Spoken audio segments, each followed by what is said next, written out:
Please पापा को बताइए ना कि हमारा निकाह हो चुका है। कौन सा निकाह?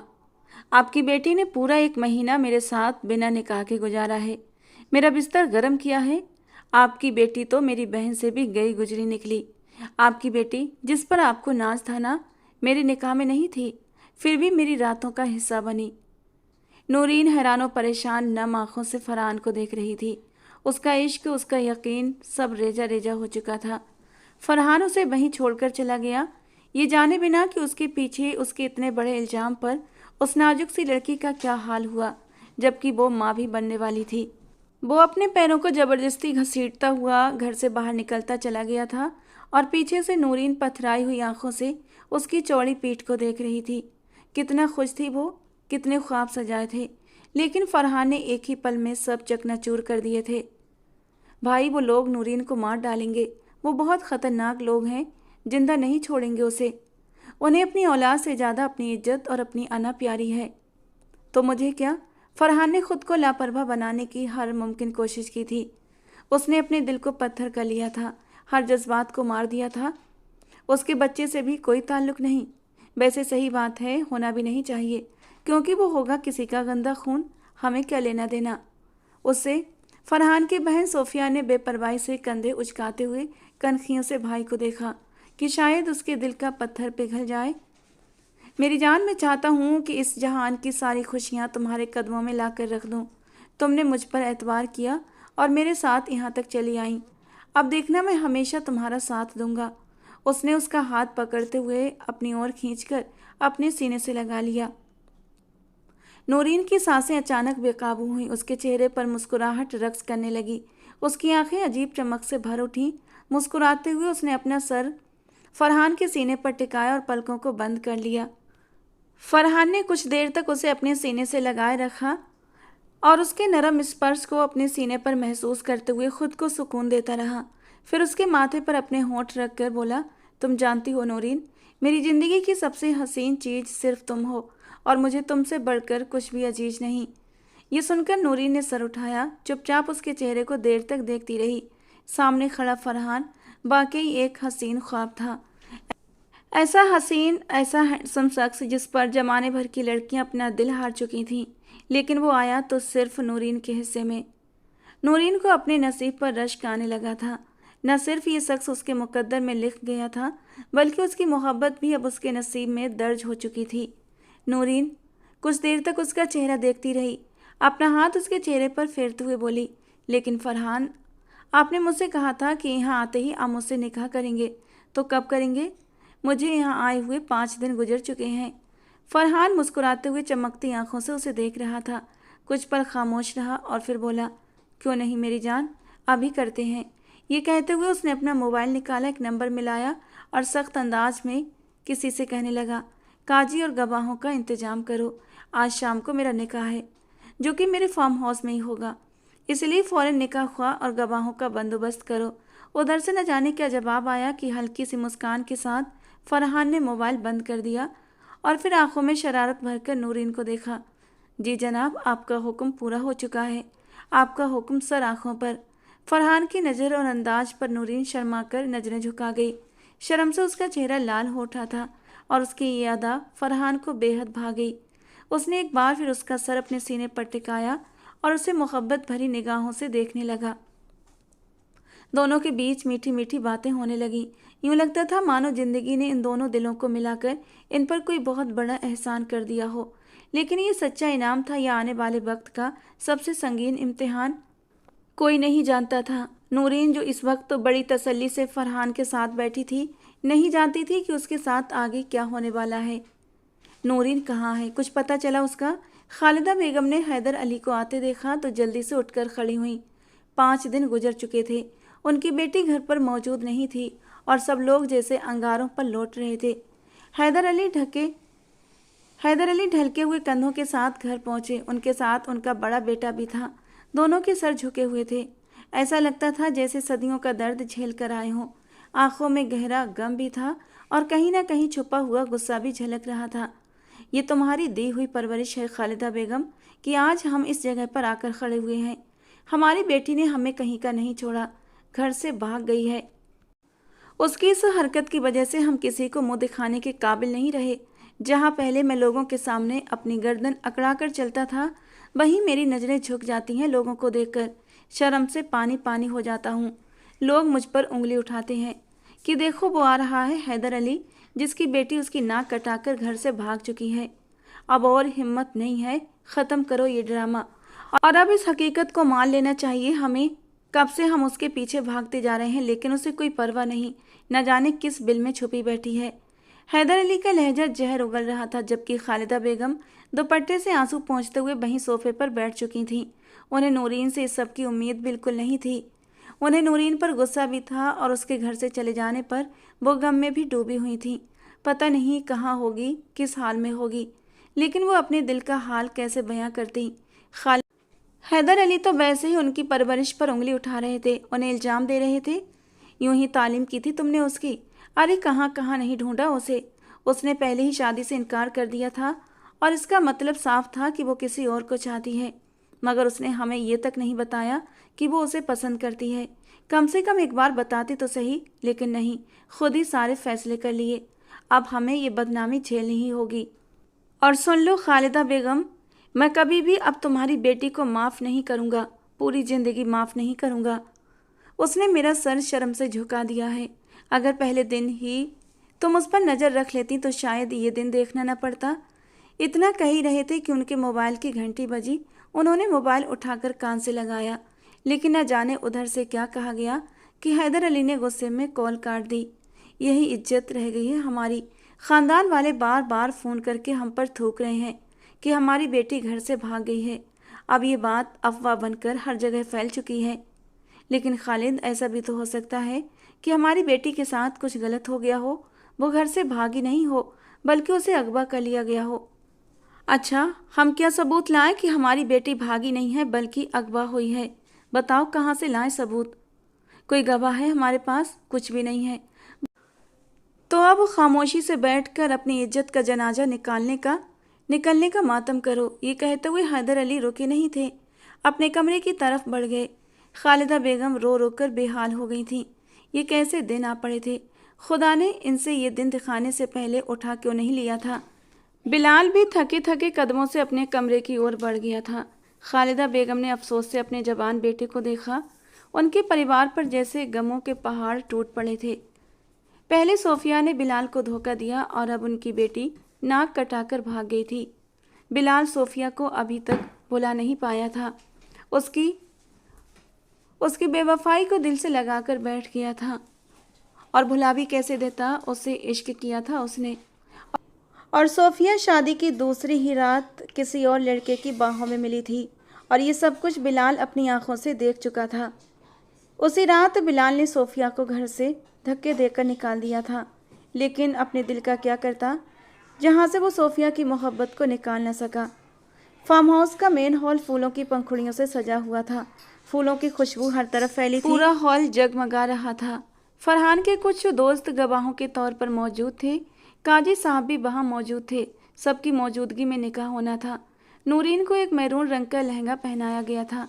वो दुल्हन बनी बेहिसाब हसीन लग रही थी। जब उसने आईने में अपना सारा हुस्न देखा तो एक पल के लिए खुद ही दंग रह गई। वो इतनी खूबसूरत हो सकती है, उसने कभी भी सोचा नहीं था। यूँ लग रहा था जैसे कुदरत ने अपना सारा हुस्न उसी के हिस्से में डाल दिया हो।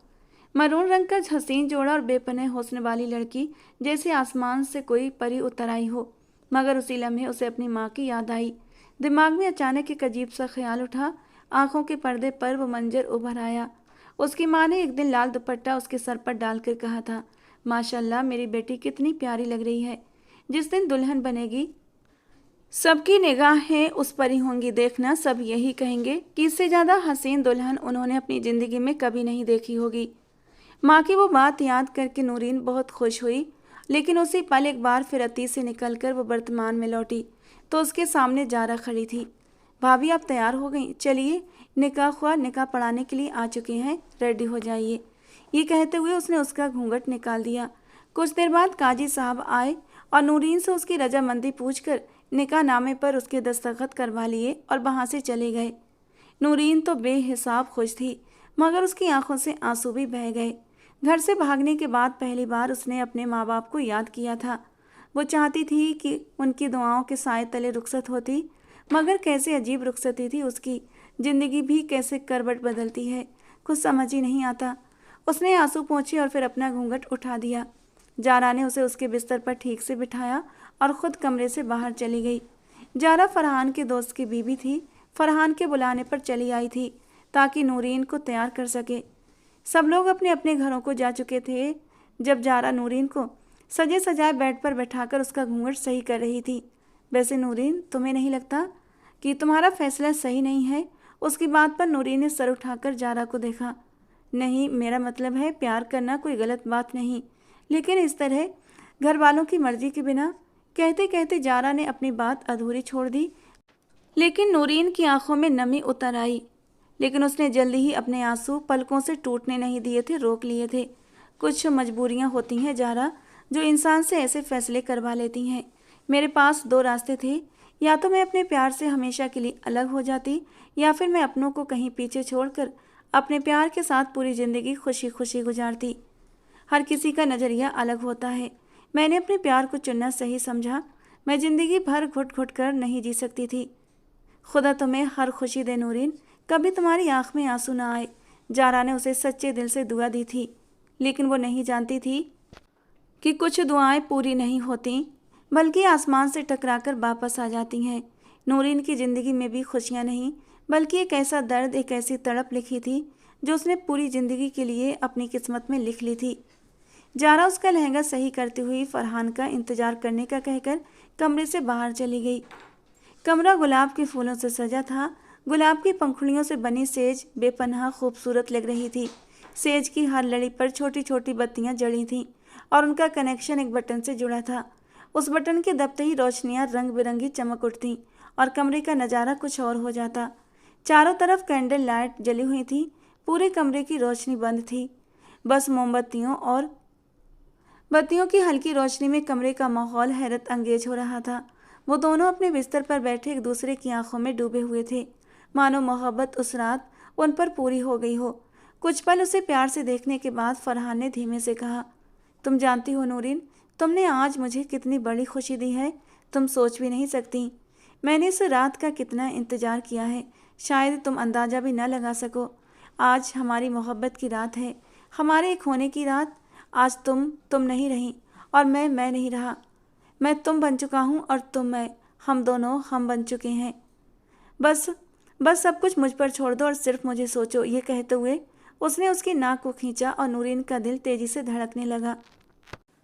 शर्म से उसने अपना चेहरा झुका लिया, मगर अगले ही पल फरहान ने उसका चेहरा अपने हाथों से उठाया और उसके माथे पर इतनी शिद्दत से किस किया कि नूरीन मुस्कुराए बिना न रह सकी। पहले ही रात उसने मुँह दिखाई के तौर पर उससे डायमंड रिंग गिफ्ट की थी।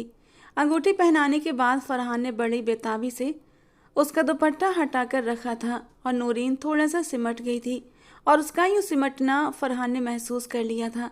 उसके चेहरे पर कुछ नागवार से भाव उभर आए। नूरीन, अब तो हमारा निकाह हो चुका है, अब इस तरह रिएक्ट करने का क्या मतलब? जबकि नूरीन ने उसके हाव भाव नोट कर लिए थे। उसे पता था कि फरहान नाराज़ क्यों है, क्योंकि जब नूरीन फरहान के साथ आई थी उसी रात वो उसके करीब होने लगा था। जज्बात की शिद्दत में उसने उसे अपनी बाहों में भर लिया था और बेतहाशा अपने होठों से छूने लगा था। लेकिन नूरीन बिन पानी की मछली की तरह तड़पने लगी थी। जब फरहान ने शिद्दत से उसके लबों को अपने लबों में कैद किया तो नूरीन की आंखों से आंसू निकल आए। उन्हें महसूस करते ही फरहान पीछे हट गया। क्या बात है नूरीन, तुम रो क्यों रही हो? आज तो हमारी मिलन की रात है, तुम सब कुछ पीछे छोड़ आई हो। आज हमें कोई भी एक होने से रोक नहीं सकता। ये कहते हुए उसने नूरीन को फिर से खींचकर अपने सीने से लगाया था और फिर उसे बिस्तर पर ले आया। उसका सिर तकिए पर रखते हुए वो अपनी शर्ट के बटन खोल ही रहा था कि नूरीन ने उसका हाथ पकड़ लिया। नहीं फरहान, मैं तुम्हारे साथ कोई नाजायज़ रिश्ता नहीं बना सकती। पहले निकाह कर लो, उसके बाद मैं पूरे हक से अपना आप तुम्हें सौंप दूंगी। उसके लफ्ज़ों पर फरहान के चेहरे पर एक रंग ठहर गया। मैं तुमसे निकाह करूँगा नूरीन, तुम्हें हमेशा अपनी ज़िंदगी में रखूँगा, लेकिन अभी खुद पर कंट्रोल नहीं है। ये कहते हुए वो उसकी गर्दन पर झुक गया और अपने प्यार के निशान वहाँ पर छोड़ने लगा। नूरीन ने उसे धक्का देकर अलग किया। प्लीज़ फरहान, इस तरह मेरे करीब मत आओ, मैं सह नहीं पाऊँगी। वो एकदम से रोने लगी और तब मजबूरन फरहान को पीछे हटना पड़ा। उसके बाद भी कई बार वो अपने जज्बातों से मजबूर होकर उसके करीब आने की कोशिश करता। उसकी खूबसूरती देखकर वो खुद पर काबू नहीं रख पाता। वो गहरी सांस लेकर कहता, यार अपने आशिक को इतना तो मत तड़पाओ, जब हमने एक ही होना है तो अभी क्यों नहीं। लेकिन नूरीन हर बार उससे अलग हो जाती। घर छोड़ने के 5वें दिन उसने नूरीन से निकाह किया और इतने लंबे इंतजार के बाद ये रात उसके नसीब में आई थी। जब शर्म से नूरीन सिमटी तो फरहान को थोड़ा सा गुस्सा आ गया। वो चाहता था कि इन खूबसूरत पलों में नूरीन उसका पूरा साथ दे, जबकि नूरीन खुद ही उसकी बाहों में आने के लिए तरस रही थी। ये तो एक नेचुरल शर्म थी जो उसे सिमटने पर मजबूर कर रही थी। उसने अपनी बाहें फरहान के गले में डाल दी। ऐसी बात नहीं है फरहान, मैं तो खुद तुम्हारे करीब आने के लिए बेचैन हूँ, लेकिन मेरी फीलिंग्स को समझो। शर्म आती है यार मुझे, क्या करूँ। वो शर्माते हुए अपना चेहरा दोनों हाथों में छुपा गई। फरहान उसकी अदाओं पर मुस्कुराया, उसके चेहरे से दोनों हाथ हटाए और उसे अपने करीब करते हुए उसके नरम होठों को अपनी पकड़ में ले गया। मेरा साथ दो नूरीन, मैं इन पलों को खुलकर महसूस करना चाहता हूँ, वो जज्बात से भारी लहजे में बोला। और अगले ही पल उसने उसके ब्लाउज की डोरियां, फिर उसे तकिए पर लिटाते हुए वो उसके ऊपर झुकता चला गया और उसके नरम वजूद को अपने होठों से छूता गया। वो बुरी तरह जज्बाती हो चुका था। नूरीन ने भी अब शर्म के पर्दे हटाकर खुद को उसके हवाले कर दिया। उसने अपनी शिद्दत नूरीन के वजूद पर उतार दी। उसका जुनून देखकर नूरीन एक पल को घबराई थी, लेकिन हिम्मत जुटाकर उसने उसे बर्दाश्त किया। कई बार उसे रोकने की कोशिश की, लेकिन फरहान उसको अब सामने पाकर होश में कहाँ था। उसकी नाजुकी को अपने होठों से चूमता वो उसे मदहोश कर चुका था। वो रात मोहब्बत और नरमी से भरी हुई थी। लगता था जैसे अब उनकी जिंदगी हसीन लम्हों की अमानत हो चुकी है और फिर एक एक दिन एक एक पल उनकी मोहब्बत का गवाह बनता चला गया। उनकी शादी को 1 महीने का वक्त होने को आया था, मगर उनकी मोहब्बत में जरा भी कमी नहीं आई थी। उस फार्म हाउस में वो दोनों बस एक दूसरे के सहारे, एक दूसरे की मोहब्बत के सहारे जिंदगी गुजार रहे थे। वो फरहान को पाकर बहुत खुश थी। उसका ऐसा ख्याल रखना जैसे वो कोई नाजुक सी कांच की गुड़िया हो। और इतनी मोहब्बत देखकर नूरीन अपने खुदा का जितना शुक्र अदा करती उतना कम था। नूरीन उदासी अपने कमरे में बैठी थी कि फरहान उसके पास आया। उसके कंधों पर हाथ रखकर उसकी गर्दन पर होंठ रख दिए और उसके बालों की मदहोश खुशबुओं को महसूस करने लगा। अगले ही पल उसे अपनी बाहों में लेते हुए उसके करीब बैठ गया। क्या हुआ मेरी जान, आज क्यों इतनी उदास हो। उसने मुस्कुराते हुए उसके गाल पर हाथ फेरा। नूरीन का चेहरा बुझा हुआ था। उसकी आवाज़ में सदियों की थकान उतर आई। मेरे मामा पापा की कल वेडिंग एनिवर्सरी है और हर साल की तरह इस साल भी वो बड़े प्यार से सेलिब्रेट करेंगे। मुझे उनकी बहुत याद आ रही है। मैं चाहती हूँ कि हर साल की तरह इस बार भी उन्हें विश करूँ और मुझे आपको समेत सबको एक खुशखबरी भी सुनानी है, उसने नम आंखों से कहा। तो फरहान ने हल्की मुस्कान के साथ जवाब दिया, तो ये मुश्किल भी हल करते हैं। तुम तैयार है ना, कल हम चलेंगे तुम्हारे घर। ये बात सुनकर तो नूरीन खुशी के मारे उछल पड़ी थी। तुम सच कह रहे हो फरहान?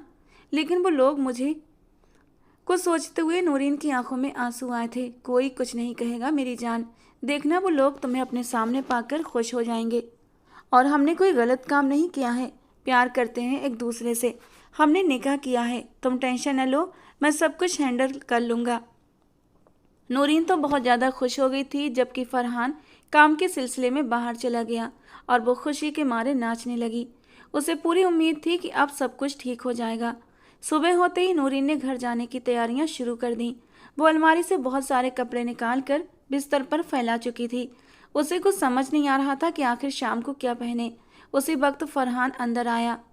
फरहान देखिए ना, मेरी समझ में कुछ नहीं आ रहा कि शाम को क्या पहनूं, आप मेरी हेल्प कीजिए, उसने फिक्रमंदी से कहा, क्योंकि अपने पापा के घर जाने के लिए वो बहुत ज़्यादा एक्साइटेड हो रही थी। अरे मेरी जान, कुछ भी पहन लो, तुमने तो कहर ही ढाना है। फरहान मुस्कुराते हुए उसके करीब आ चुका था और उसके दोनों कंधों को अपने हाथों से पकड़ रखा था। नूरीन को उसकी गर्म सांसें अपनी गर्दन पर महसूस हो रही थीं। अच्छा अच्छा, बस छोड़िए मुझे, आप तो हर वक्त मेरे करीब रहने के बहाने ढूंढते रहते हैं, नूरीन ने शर्माते हुए कहा। हाँ तो इसमें क्या बुराई है, अपनी बीवी के पास रहने में कोई गुनाह तो नहीं, फरहान ने मुस्कुराकर कहा। गुनाह तो नहीं, लेकिन इस वक्त मुझे बहुत काम है और आप मेरा टाइम ख़राब कर रहे हैं। नूरीन के लहजे में शरारत थी। अरे मोहतरमा, अगर हम सच में टाइम खराब करने पर आ गए तो फिर आप और ज़्यादा नाराज़ हो जाएंगी। फरहान ने शरारती अंदाज में जवाब दिया। उसकी ये बात सुनकर नूरीन का चेहरा शर्म से लाल हो गया। अब भी दोनों के बीच उतनी ही मोहब्बत थी जितनी उनकी पहली रात। अच्छा, अब छोड़ दीजिए ना मुझे, अभी मुझे कपड़े भी प्रेस करने हैं और फिर नहाना भी है। नूरीन अब अपने काम गिना रही थी, जबकि फरहान की नज़रें तो उस पर टिक गई थीं। वो अब तक रात वाले ब्लैक नाइट रेशमी गाउन में थी। उसका दूधिया मक्खन जैसा वजूद फरहान को अपनी ओर खींच रहा था। एक ही झटके में उसने गाउन की डोरियां खींच दी और गाउन फिसल कर नीचे गिर गया। नूरीन उसकी इस हरकत पर शर्म से उसके सीने में सिमट गई और वो हंसते हुए उसे अपनी बाहों में उठा चुका था। जब नहाना ही है तो उससे पहले ये नेक काम कर लिया जाए। ये कहते हुए उसे तकिए पर लिटाया और अपनी शर्ट के बटन खोलने लगा। नूरीन थोड़ा सा घबराई थी। प्लीज फरहान, अभी नहीं। इन पलों में आकर आप सब कुछ भूल जाते हैं और मुझे हर्ट कर देते हैं। वो उसकी जुनूनी मोहब्बत से अच्छी तरह जानकार थी। इस एक महीने में उसकी जुनून की आदी भी हो चुकी थी। उसे फरहान का ये जुनून अच्छा लगने लगा था, लेकिन फिलहाल वो अभी अपने मम्मी पापा के घर जाने के लिए तैयार हो रही थी, इसलिए खुद को काफ़ी हद तक रिलैक्स महसूस करना चाहती थी। तुम्हारी नाजुकता का ख्याल रखूंगा जान, आज बहुत प्यार से प्यार करूंगा। वो शरारत से एक आंख बंद करता उसके करीब आता, उसके आखिरी दो छोटे पर्दों को भी उससे अलग कर गया था, जबकि नूरीन ना ना करती रह गई। लेकिन फरहान बड़ी शिद्दत से उसके नाजुक वजूद में डूबता चला गया। अब नूरीन ने भी विरोध करना छोड़ दिया था। वो आज बहुत खुश थी और इस खुशी को फरहान की मोहब्बत के खूबसूरत संगत में उसने और भी दुगना कर लिया था। फरहान, आपने मेरा बहुत टाइम वेस्ट कर दिया, अब तो प्लीज़ जाने दें। वो उसकी मजबूत बाहों के घेरे से निकलते हुए बोली। आप क्यों फिक्र करते हैं, सारे काम हो जाएंगे, बंदा हाजिर है ना। फरहान ने अपने सीने पर हाथ रखते हुए कहा। उसकी इस अदा पर नूरीन की हंसी छूट गई। उसे यूं हंसता देखकर फरहान भी मुस्कुराने लगा और उसे खींचकर अपने सीने से लगाते हुए अपना चेहरा उसकी गर्दन में छुपाने लगा। गहरी सांसें लेते हुए वो उसको महसूस करने लगा। यार, मन ही नहीं भरता, क्या कमाल की चीज़ हो तुम। वो हल्के से उसके नरम नाजुक गर्दन पर अपने दांतों से निशान बनाता हुआ बोला, जबकि नूरीन के होठों से एक सिसकी निकली थी। फरहान, पीछे हटो, एकदम पागल हो तुम। चलो फिर ठीक है, अभी तो छोड़ रहा हूँ, मगर तुम्हारे घर से वापस आने के बाद तुम्हारा सारा वक्त मेरा होगा। उस वक्त तो मैं कोई बहाना नहीं सुनूंगा। मगर उन्हें क्या पता था कि वो कभी वापस ही नहीं मिल पाएंगे। अब वो उसे हुक्म दे रहा था, ठीक है जनाब, जैसे आपकी मर्जी। वो भी अब उसकी बात मान गई, क्योंकि उसके पास कोई और चारा भी नहीं था। चलें, अब तो मुझे जाने देना। फरहान ने भी उसे छोड़ दिया और किसी काम का कहकर कमरे से बाहर निकल गया और वो खुशी खुशी फ्रेश होने के लिए बाथरूम में चली गई। फ्रेश होने के बाद उसने जल्दी से साड़ी पहनी जो उसने पहले ही निकाल कर रखी थी। हल्का फुल्का मेकअप किया। मेकअप करते हुए उसकी नज़र अपनी गर्दन पर पड़े लव वाइट पर पड़ी, जो अभी कुछ देर पहले फरहान ने बनाया था। उसके होठों पर एक मुस्कान बिखर गई। उसके दिल ने एक दुआ की थी कि फरहान का प्यार उसके लिए यूं ही बना रहे, लेकिन वो मासूम ये नहीं जानती थी कि अब उसकी ज़िंदगी के नए इम्तिहान शुरू होने वाले थे। उसने जल्दी जल्दी मेकअप से उस निशान को छुपाया और कानों में झुमके पहनने लगी। फरहान, मुझे डर लग रहा है, कहीं पापा मुझसे नाराज़ होकर मुझे घर से ही ना निकाल दें। नूरीन ड्रेसिंग टेबल के सामने खड़ी तैयार थी। उसने आज ब्लैक कलर की साड़ी पहन रखी थी, जिसमें वो बेहिसाब हसीन लग रही थी। गले में डायमंड का सेट उसके हुस्न को और भी निखार रहा था, मगर उसके दिल की धड़कनें बेतहाशा बढ़ रही थीं। उसे बार बार यही ख्याल आ रहा था कि जब वो घर जाएगी तो घर वाले उसके साथ क्या सलूक करेंगे। ये सोच सोच कर उसका कलेजा कांप रहा था कि कहीं वो दोनों को जान से ही न मार दें, क्योंकि वो अपने पापा के गुस्से से अच्छी तरह वाकिफ थी। अरे कुछ नहीं होगा मेरी जान, मैं हूं ना, तुम फिक्र क्यों करती हो। फरहान ने उसे अपनी तरफ खींचते हुए कहा। तो नूरीन की आंखें नम हो आईं। वो सोच रही थी कि क्या घर जाने का फैसला सही साबित होगा या नहीं, मगर अब वो घुट घुट कर यहाँ अकेले जी नहीं सकती थी। हर वक्त अपने माँ बाप के बारे में सोचती रहती। फरहान ने उसके माथे पर नरम सा प्यार दिया और उसे ड्रेसिंग टेबल के आगे बिठा दिया और ख़ुद उसके सामने खड़ा हो गया। तो मेरी तरफ देखो और सिर्फ मुझ पर ध्यान दो। क्या मैं तुम्हें खुश नहीं रखता? अगर तुम्हारे घर वालों ने तुम्हें घर से निकाल भी दिया तो हमें कोई फ़र्क नहीं पड़ेगा। हम अपनी ज़िंदगी में खुश हैं और वो अपनी ज़िंदगी में। तुम उन्हें सोच सोच कर परेशान मत हो। जिन्हें तुम्हारा कोई ख्याल ही नहीं, ऐसे लोगों से नाता तोड़ देना ही सबसे अच्छी बात है। फरहान अब उसकी ठोड़ी पकड़कर उसे समझा रहा था, लेकिन ये सब कहना फरहान के लिए आसान था, उसके लिए नहीं, क्योंकि वो तो उसके माँ बाप थे ना। फरहान, मुझे डर लग रहा है। मेरी समझ में नहीं आ रहा कि आखिर जब हम वहाँ जाएंगे तो क्या होगा। उसकी आवाज़ कांप रही थी। कुछ भी नहीं होगा। अगर उन्होंने माफ़ी मांगने पर भी हमें माफ़ न किया तो आज के बाद हम भी उनकी शक्ल नहीं देखेंगे और कहीं दूर चले जाएंगे, जहाँ सिर्फ मैं और तुम होंगे और कोई नहीं, जहाँ अतीत का घिनौना साया हमारा पीछा कभी नहीं कर पाएगा। फरहान उसे तसल्ली देने की पूरी कोशिश कर रहा था, मगर वो अपनी कोशिशों में नाकाम था। वो एक ऐसी लड़की को समझा रहा था जो 1 महीने पहले अपने घर से भागकर अपने घर वालों से नाता तोड़ चुकी थी और अब वो दोबारा उन्हीं के घर जा रही थी। फरहान, आप नहीं समझेंगे। मैं अपने माँ बाप से नाता नहीं तोड़ना चाहती, बल्कि मैं तो चाहती हूँ कि वो हमें माफ़ कर दें और हमारे रिश्ते को कबूल कर लें। नूरीन ने उसे अपने दिल की हालत बता दी। मेरी जान, मैं कब कह रहा हूँ कि हम उनसे नाता तोड़ लें, लेकिन अगर वो हमसे नाता जोड़ने पर राजी न हुए तो फिर हमें मजबूरन ये कदम उठाना पड़ेगा। और फरहान की ये बात सुनकर नूरीन एकदम चुप की चुप रह गई थी, कुछ भी नहीं बोल पाई, क्योंकि वो सच ही तो कह रहा था। अगर उसके घर वाले खुद ही उसे अपनाने के लिए तैयार न हुए तो आखिर वो क्या करेगी। अब तो हैदर हाउस के बाहर खड़े थे दोनों। फरहान गाड़ी से उतर चुका था, मगर नूरीन अब भी गाड़ी के अंदर दोनों हाथों से अपना सिर पकड़े बैठी थी। घर के अंदर से शोर की आवाज़ें आ रही थीं। लग रहा था बहुत सारे मेहमान आए हुए हैं। आओ नूरीन, इतना भी मत डरो, हमें हिम्मत करके अंदर जाना ही होगा।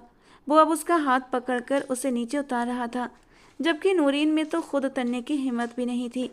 आखिरकार वो नीचे उतर चुकी थी और फरहान उसका हाथ पकड़े गेट की तरफ बढ़ रहा था। जैसे ही वो अंदर दाखिल हुए तो सब लोग अपनी अपनी बातों में बिजी थे कि किसी ने भी उनकी तरफ नज़र तक न डाली। नूरीन का दिल तेजी से धड़क रहा था कि उसे पसीना आने लगा। फरहान बार बार उसे तसल्ली दे रहा था, परेशान मत हो, मैं सब संभाल लूँगा। असल में वो उसी के सहारे तो यहाँ तक आई थी, वरना उसमें इतनी हिम्मत कहाँ थी कि अपने माँ बाप का सामना कर सके। अब वो उस जगह पहुँच चुके थे जहाँ सब मेहमान मौजूद थे और घर वाले भी। नूरीन दूर से देख सकती थी कि उसके पापा और मामा हंस हंस कर मेहमानों से बातें कर रहे थे। अचानक से खालिदा बेगम की नज़र उस पर पड़ी तो वो वहीं सन्न रह गई। हैदर अली भी अब उन दोनों को आते देख चुके थे। उनकी आंखें लाल अंगारे की तरह भभक रही थीं। खालिदा बेगम और हैदर अली अब लंबे लंबे कदमों से उनकी तरफ बढ़ रहे थे। उन्हें इस तरह गुस्से में आता देखकर नूरीन फरहान के पीछे छुपने लगी। तुम्हारी हिम्मत कैसे हुई यहाँ आने की? जब एक बार हमारे मुंह पर कालिख पोत कर जा चुकी थी तो अब यहाँ क्या लेने आई हो? हैदर अली शेर की तरह दहाड़े। नूरीन अब भी डरी सहमी फरहान के पीछे छुपी हुई थी। जब हमारी मर्जी के बिना इस लड़के के साथ चली गई थी तो अब हमारी इज्जत तार तार करने क्यों वापस आई हो? खालिदा बेगम की भी आंखों में आंसू थे और माँ की ये बात सुनकर नूरीन कांपते कदमों से फरहान के पीछे से निकलकर थोड़ा सा आगे आई।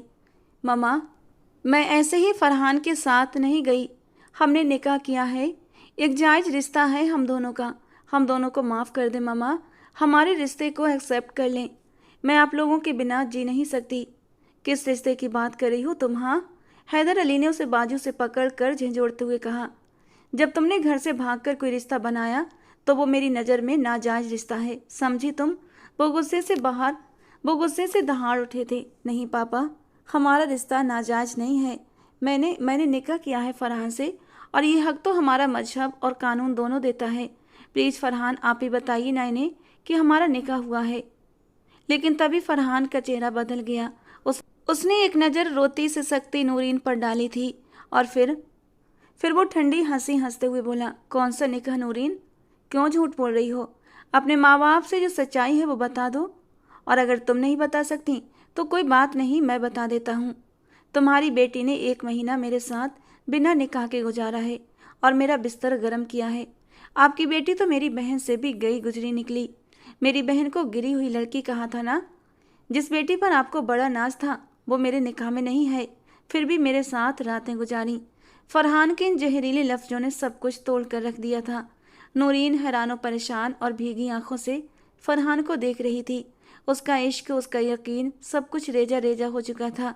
उसे यकीन नहीं हो रहा था कि आखिर फरहान उसके साथ ऐसा भी कर सकता है। वो फरहान को पकड़कर झंझोड़ते हुए रो पड़ी। आप झूठ बोल रहे हैं। आपको क्या हो गया है? आप मेरे साथ ऐसा नहीं कर सकते। हमारी मोहब्बत का वास्ता प्लीज़। नूरीन का गम से निढाल सवाल हवा में टकरा कर रह गया, क्योंकि फरहान ने साफ इनकार कर दिया। उसने अपने निकाह तक से मुकर गया तो मोहब्बत को कैसे मानता? भाई आप ऐसा नहीं कर सकते, ये लोग इसे मार डालेंगे। सोफिया भी वहां पहुंच चुकी थी। वो अपने भाई की शादी के बाद पहली बार अपने भाई से मिलने आई थी, जहां नौकर ने बताया कि वो तो नूरीन बीबी के साथ उनके माँ बाप से मिलने गए हैं। सफिया चौंक उठी थी। उसे किसी गड़बड़ का एहसास हुआ था और वो तुरंत उन दोनों के पीछे पीछे आई थी। मुझे इस सबसे कोई फर्क नहीं पड़ता सोफिया, फरहान ने लापरवाही से कहा। और उस बच्चे से भी कोई रिश्ता नहीं? सोफिया ने हैरानी से पूछा। बच्चे वाली बात पर फरहान के चेहरे पर एक सख्ती आई थी। आंखों के डोरे और भी ज्यादा लाल होने लगे थे। उसने अपने होंठ भींचकर खुद को कंट्रोल किया था। सोफिया भाई की हालत समझ रही थी। उसने खुद को लापरवाह दिखाते हुए अंदाज में कहा, ताल्लुक होना भी नहीं चाहिए भाई। हमें किसी के गंदे खून से क्या लेना देना। सही कहा तुमने सफिया, मुझे इस बच्चे से कोई मतलब नहीं, फरहान ने ठंडी बेरुखी से जवाब दिया। सफिया भाई के इस बदले हुए तेवर देखकर सन्न रह गई। आंखों में आंसू लिए वो उसे देखती रह गई, जैसे दुआ कर रही हो कि शायद उसका दिल पिघल जाए।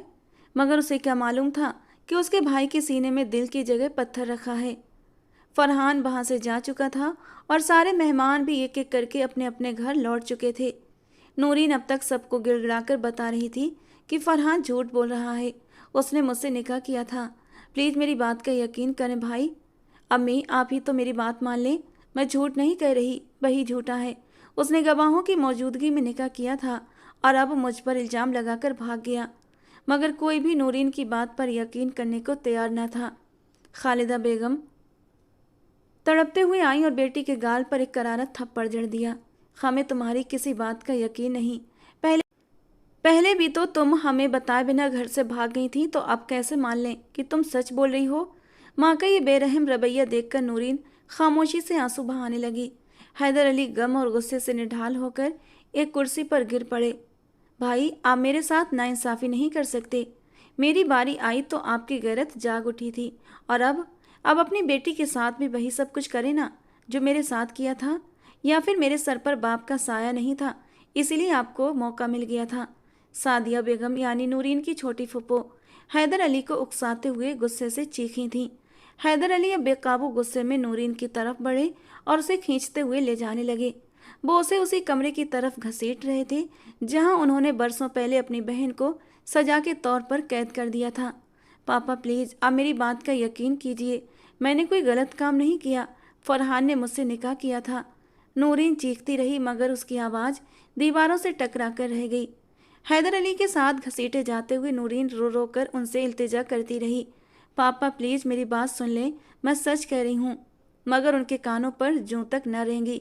वो उसे कमरे में धकेल कर ले गए, दरवाज़ा बाहर से बंद कर दिया और ताला लगा दिया।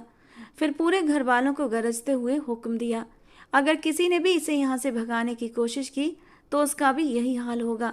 ये कहकर हैदर अली भारी भरकम कदमों से वहाँ से चले गए। नूरीन लगातार दरवाज़ा पीटती रही, पापा प्लीज़, अम्मी भाई कोई तो मेरी बात सुनो, मैं सच कह रही हूँ। मगर कोई उसके पास न आया। सब अपने अपने कमरों में लौट गए। उसकी चीखें खामोश दीवारों में गुम हो गईं। थक हार कर वो दरवाजे से टिककर जमीन पर बैठ गई। घुटनों में सर छिपाए सिसकती रही, दिमाग फटने को था। आखिर फरहान ने ऐसा क्यों किया? वो तो मुझसे मोहब्बत करता था। कुछ देर पहले कहे गए फरहान के वो शब्द नूरीन के सर पर हथौड़े की तरह गिर रहे थे। वो तो मुझसे दीवानों की तरह मोहब्बत करता था, फिर उसने मुझे मिटा क्यों दिया? उधर सादिया भाई को भड़काती रही, भाई मेरा कहना मानिए, इसे मार डालिए। जब तक ये जिंदा रहेगी आपकी गैरत आपको रोज मरती नजर आएगी, क्योंकि वो अकेले लौटकर नहीं आई है, बल्कि उसके पेट में गंदगी भी पड़ रही है। वो एक नाजायज बच्चे की माँ बनने वाली है भाई साहब। हैदर अली गम से टूटे शब्दों में बोले, मगर ये कैसे हो सकता है सादिया? मैं अपनी ही बेटी को अपने हाथों से कैसे मार सकता हूँ? सादिया के चेहरे पर जहरीली मुस्कान थी। वो सब मुझ पर छोड़ दीजिए, इसे जीने का कोई हक नहीं। इसने आपकी इज्जत को पूरे जमाने के सामने रौंद दिया। हैदर अली थक हार कर मान गए। भारी सांस लेकर बोले, तो फिर ठीक है, जो तुम्हारा दिल करे वही करो, बस मुझे इस बेगैरती की पोटली से निजात दिला दो। ये कहकर वो उठे और अपने कमरे में चले गए। सादिया की आंखों में शैतानी चमक उभर आई।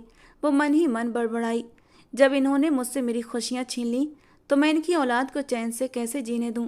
भाई, आज आपको पता चलेगा एक औरत क्या कर सकती है। वो कड़वाहट से भरे लहजे में खुद से बातें करती हुई अपने कमरे में लौट गई। रात ही रात उसने जहर का इंतजाम कर लिया था। अगली सुबह चाबी मेहरू के हाथ में थी। उसने कांपते हाथों से नूरीन के कमरे का दरवाजा खोला। मेहरू अपनी माँ सादिया जैसी बिल्कुल न थी। उसके दिल में नूरीन के लिए हमदर्दी थी, इसीलिए तो वो चुपके से चाबी चुरा लाई थी ताकि नूरीन को तसल्ली दे सके और रात को उसे घर से भगा दे।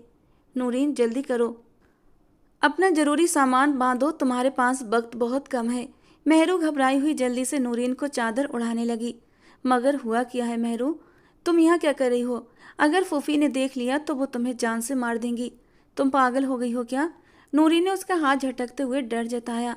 वो हैरान थी कि उसकी मामूजाद अपनी जान दांव पर लगाकर उसे बचाने चली आई थी। मेहरू ने कांपते हुए जवाब दिया, मुझे कुछ नहीं होगा, वो मेरी सगी माँ है, मुझे नहीं मार सकती, तुम बस यहाँ से निकल जाओ। नूरी ने उसका हाथ पकड़ लिया। तुम पागल हो गई हो? मैं कैसे निकल सकती हूँ?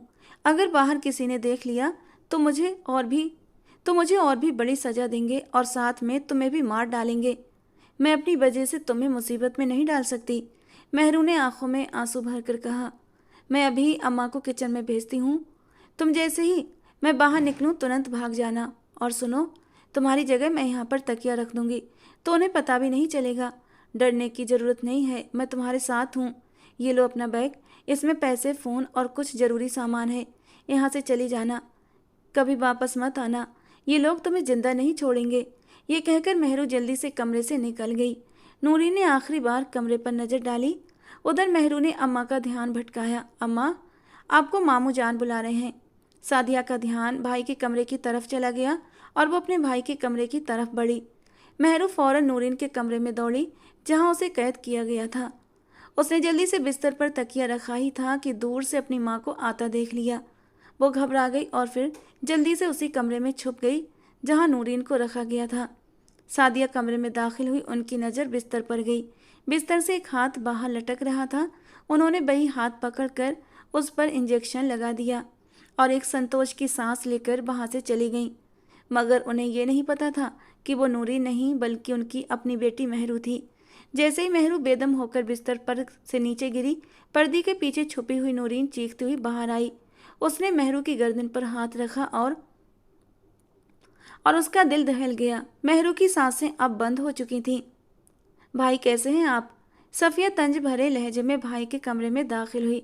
अंदर फरहान पंचिंग बैग पर अपना गुस्सा उतार रहा था। उसके दिल में कहीं कसक जरूर थी कि उसने नूरीन के साथ गलत किया है, तभी उसकी बहन सोफिया उसे माफ़ नहीं कर पा रही थी। तुम फिर वही सब कहने आई हो तो सुन लो, तुम मेरा ज़मीर नहीं जगा सकती। उन्होंने तुम्हारे साथ बुरा किया और मैंने उनकी बहन के साथ हिसाब बराबर। अब मुझे इस बारे में कोई बात नहीं करनी, तुम जा सकती हो यहाँ से, फरहान ने गुस्से में कहा और बहन को कमरे से निकलने का इशारा कर दिया, जबकि सोफिया की आंखों में आग भर आई। भाई, मुझे तो यहाँ से भगा देंगे, लेकिन उस मासूम का क्या जिसके पेट में आपका बच्चा पल रहा है? वो लड़की जिसने आपके प्यार के लिए अपना घर छोड़ा, उसका क्या कसूर था? आज उसकी फूफी उसे जहर देकर मारने वाली हैं। मेहरू का फ़ोन आया था, मुझे बचा सकते हो तो उसे बचा लो। सोफिया के शब्द सुनते ही फरहान के हाथ जो अब तक पंचिंग बैग पर बरस रहे थे अचानक से थम गए। ये तुम क्या कह रही हो? खाला ऐसा नहीं कर सकती। फरहान ने यकीन न आने वाले लहजे में बहन को देखा।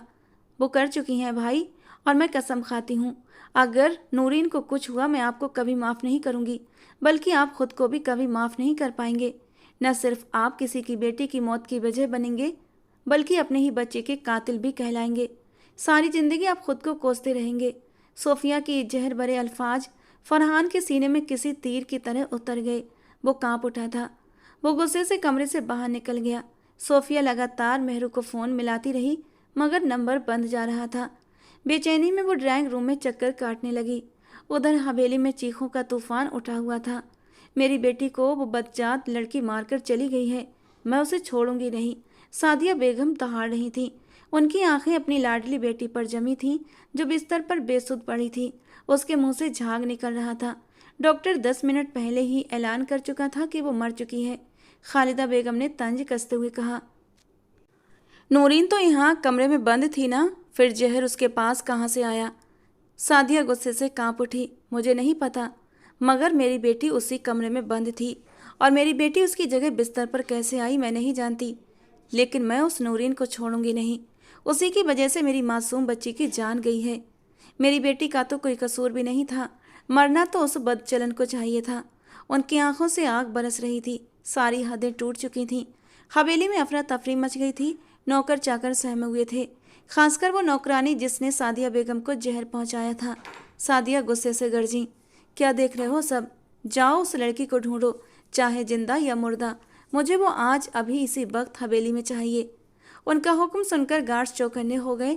उनमें ज़्यादातर वही लोग थे जो बाहर हैदर अली की हिफाजत करते थे। खालिदा बेगम ने दुख और गुस्से से अपनी नंद को देखा, फिर परेशान होकर हवेली के अंदर की तरफ बढ़ गईं। उन्हें पूरा यकीन था कि ये औरत फिर उनके शौहर को भड़काकर उनकी बेटी के खिलाफ खड़ी कर देगी। इतने में बाहर से चीख सुनाई दी। वो देखो, वो जा रही है। ये बशीर नौकर की आवाज़ थी। उसने नूरीन की तरफ इशारा किया जो बस में चढ़ने वाली थी। बस स्टैंड हवेली से बस कुछ ही कदम की दूरी पर था। नूरीन हाँफते हुए वहां पहुंची थी, मगर उसकी बदकिस्मती की बशीर, जो सादिया फूफी का वफादार नौकर था, उसे देख चुका था। यानी अब उसकी खैर नहीं। पकड़ो उसे। बशीर शेर की तरह दहाड़ा। इससे पहले वो लोग नूरीन को हवेली वापस घसीट कर ले जाते, उनके और नूरीन के बीच अपनी गाड़ी घुमाते हुए फरहान आ पहुंचा। गाड़ी की रफ्तार और शोर से नौकर चाकर बिखरते चले गए, जबकि नूरीन घबराकर उस दिशा में देखने लगी जहां से उसका मददगार आया था। उसने झुककर देखा तो उसकी आंखें हैरत से फैल गईं। वो कोई और नहीं बल्कि फरहान था। नूरीन भी उसे देखकर हैरत में थी, लेकिन अगले ही पल फरहान गार्ड्स के घेरे को चीरता हुआ उसकी तरफ आया। उसने नूरीन का हाथ इतनी सख्ती से पकड़ा कि उसके हाथ पांव कांपने लगे। उसे गाड़ी में धकेल दिया, लेकिन बोला कुछ नहीं, बस हवेली की तरफ बढ़ चला। नूरीन चीख उठी। क्यों आए हो? अब किस हक से आए हो? उसके शब्दों में गुस्सा और नफरत थी, जबकि फरहान की आंखों में बस गुस्से की आग जल रही थी। हवेली पहुंचते ही उसने गाड़ी का दरवाजा खोला और नूरीन को जबरदस्ती बाहर निकाल दिया। हवेली के आंगन में महरू का बेजान जिस्म चारपाई पर पड़ा था। पास ही सादिया फूफी बैठी थी और उनके मुंह से मातम की आवाज़ें गूंज रही थीं।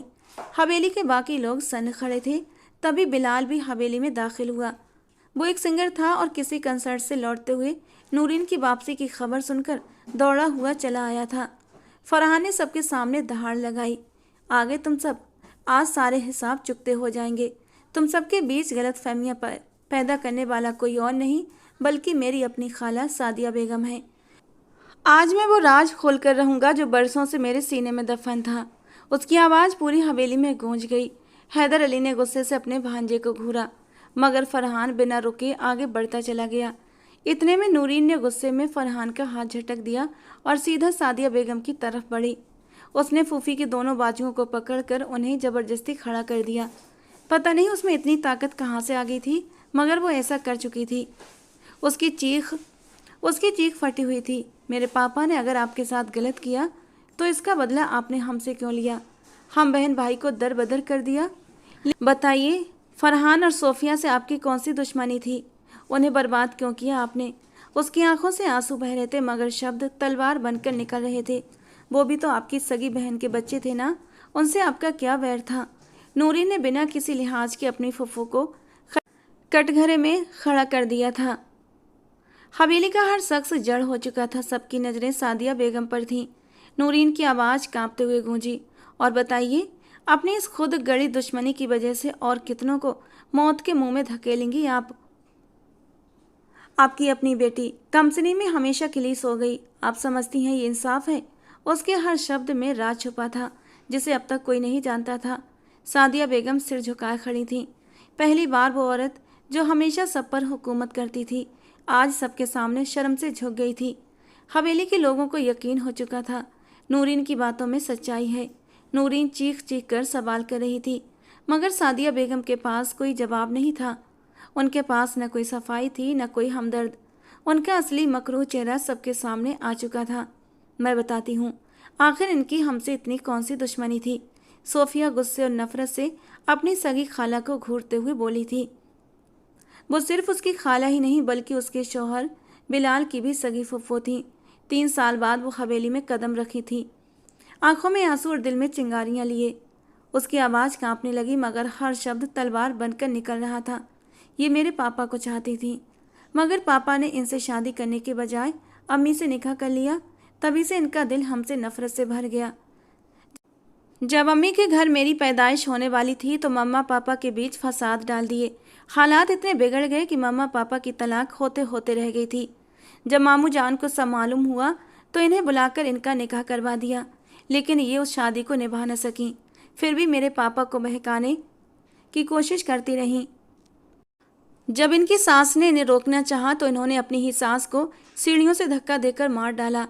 मामू जान सब जानते थे। उन्होंने इन्हें हवेली के स्टोर में सालों कैद रखा कि शायद बदल जाए, मगर नहीं, इन्होंने तो उन मासूम बच्चों को भी नहीं छोड़ा जिन्हें अपने हाथों में पाला था। सोफिया के आंसू बह रहे थे मगर उसने बेरहमी से उन्हें हाथ की बैग से पोंछ डाला। अचानक सादिया बेगम की हंसी हवेली की दीवारों को चीरती हुई गूंजी। हाँ हाँ, मैं नफरत करती हूँ तुम सबसे। तुम्हारे चेहरे देखना भी गवारा नहीं। तुम्हें खुश देखकर मेरे सीने में आग जलती है। हाँ, मैं मानती हूँ, मैंने ही सोफिया के कमरे में बिलाल की जगह राशिद को भेजा था ताकि बिलाल अपनी बीवी को इस हालत में देखे और उसे तलाक देकर धक्के मारकर घर से निकाल दे। अंधेरे की वजह से सोफिया समझ ही न पाई कि वो बिलाल नहीं राशिद था। उसकी आंखों में वहशीपन झलक रहा था। वो और चीखी, मगर मेरा पूरा प्लान तब चौपट हो गया जब खालिदा बेगम बीच में आ गई। बिलाल ने सोफिया को तलाक नहीं दी, बस घर से धक्के मारकर निकाला। मैं उसे भड़काती रही कि तलाक दो। मुझे मालूम था कि सोफिया शादी की सालगिरह पर उसे ये खुशखबरी देने वाली थी कि वो माँ बनने वाली है, और मैंने जानबूझकर उसे धक्का दिया। वो टेबल पर जाकर गिरी और उसका बच्चा इस दुनिया में आने से पहले ही मिट्टी में मिल गया। मैं नहीं चाहती थी कि तुम लोगों की नस्ल आगे बढ़े। उनकी चीख ने पूरे हुजूम को खामोश कर दिया। सबकी आंखों में बस नफरत और हैरत थी। अपने बच्चे के कत्ल का सच सुनकर बिलाल जमीन पर ढह गया। वो वहीं जड़ हो गया। उसकी आंखों में सूनापन था। उसे यकीन नहीं हो रहा था कि उसकी अपनी सगी फुफ्फो इतनी शफाक हो सकती हैं।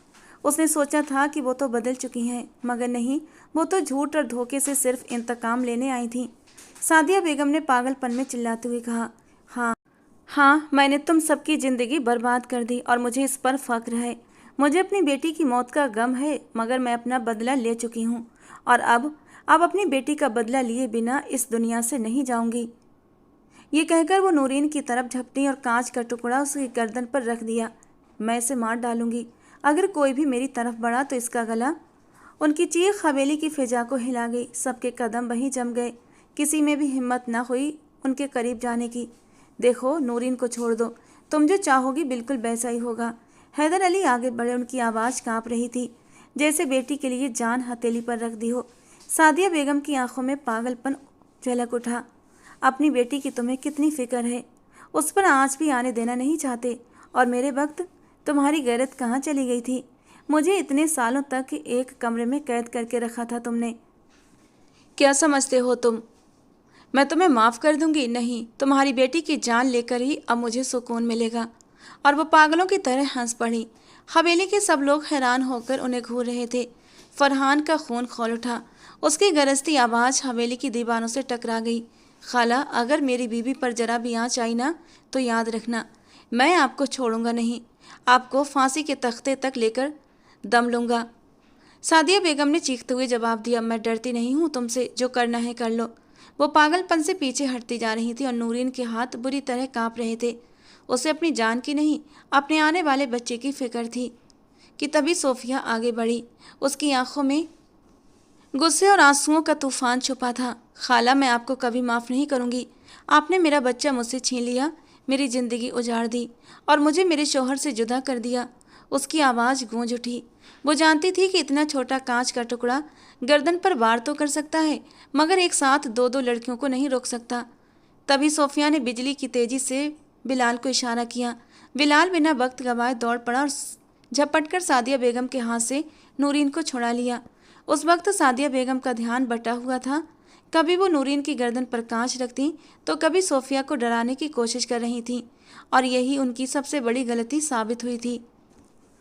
छोड़ो मुझे, मैं तुम सबको छोड़ूंगी नहीं। तुम सबको मार कर ही मुझे सुकून मिलेगा। तुम सभी मेरी बर्बादी की वजह हो। पहले मेरी मंगनी मीर कासिम से कर दी, फिर उसे तोड़कर मेरी ही बहन की शादी उसे कर दी, और बहाना बना दिया कि वो मुझे नहीं उसे पसंद करता है। जब मैंने अपना हक मांगा तो तुम लोगों ने मुझे कोसा, मुझे कैद कर दिया, फिर ज़बरदस्ती मेरी दूसरी जगह शादी कर दी। वहाँ मेरा घर नहीं बस पाया तो मुझे वापस यहाँ लाकर कैद कर दिया।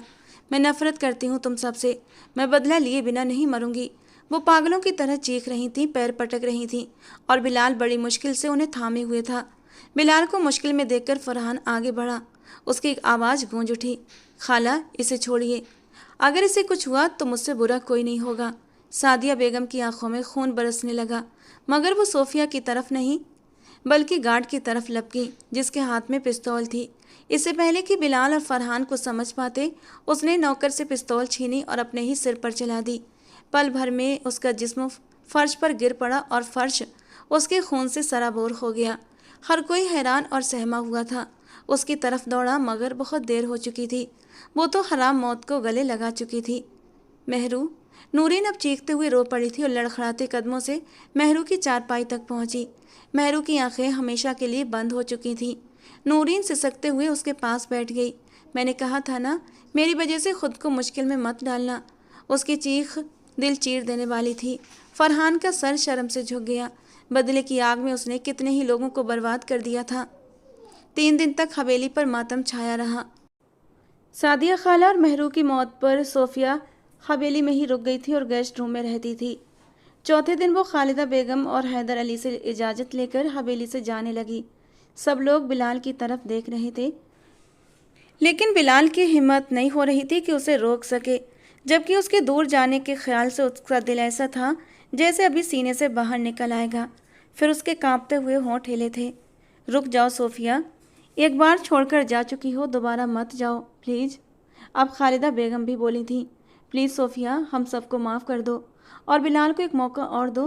गलत फहमियाँ इस कदर बढ़ चुकी थीं कि उस वक्त तो बिलाल ने गुस्से में तुम्हें घर से निकल जाने को कह दिया था। सोफिया तो खुद ही पिछले 6 महीने से जुदाई की आग में जल रही थी। उसने आंसू भरी निगाहों से शिकवा करते हुए बिलाल को देखा। खालिदा बेगम ने आगे बढ़ते हुए सोफिया का हाथ थामा और उसे अपने सीने से लगा लिया। उसके माथे को प्यार करते हुए उसे अपने साथ लगाए कमरे में ले आई। ये कमरा सिर्फ तुम्हारे होने से महकता है सोफिया। तुम्हारे जाने के बाद से ये एकदम वीरान है। ये कमरा ही नहीं बल्कि बिलाल की ज़िंदगी भी। ये कहकर वो उसे कमरे में छोड़कर बाहर चली आई, जबकि सोफिया को 6 महीने के बाद अपने कमरे में आकर एक सुकून मिला था।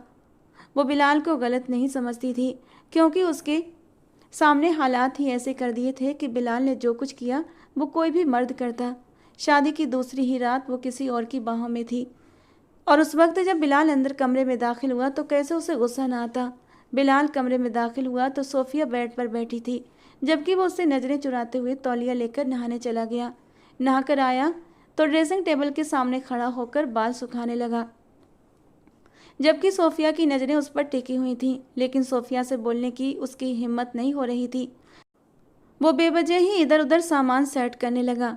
बस बहुत हो गया बिलाल, अब यहाँ आकर बैठो। जब सोफिया से ना रहा गया तो वो बोल ही पड़ी, जबकि बिलाल अब गहरी सांस लेते हुए उसके सामने आकर बैठ गया। अब बोल भी दो जो कहना चाहते हो। कुछ कहने के लिए शब्द नहीं है सोफिया, किस मुंह से तुमसे माफ़ी मांगूं?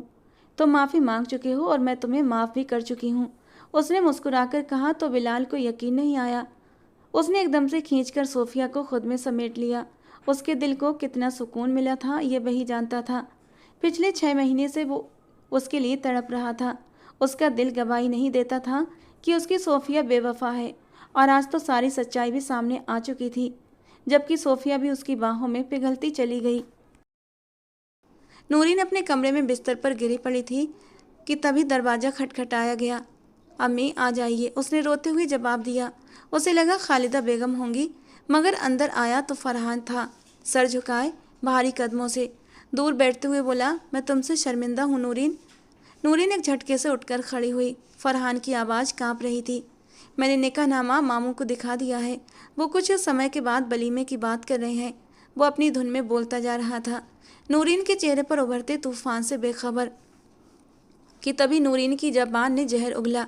मैं आपके साथ रहना नहीं चाहती और ना ही ये बच्चा आपका है, आप यहाँ से जा सकते हैं। फरहान की आंखों में हैरानी और सदमे की जमी हुई तस्वीर थी।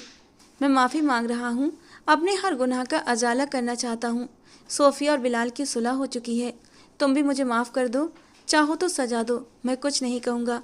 वो टूटे लहजे में बोला, सर झुका हुआ था, आंखें ज़मीन पर गड़ी हुई थीं। नूरीन का चेहरा तमतमा उठा। मैंने तुम्हारी मोहब्बत पाने के लिए तुम्हारे साथ घर छोड़ दिया था, और तुमने क्या किया? उसकी चीख में दर्द, गुस्सा और टूटा हुआ यकीन एक साथ गूंज उठा था।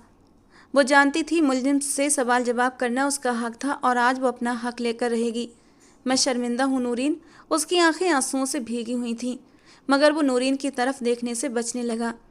मैं समझ रहा था कि बिलाल झूठा है, उसने मेरी बहन पर इल्ज़ाम लगाया, उसका बच्चा मार दिया, मगर ये सब तो खाला का किया धरा था।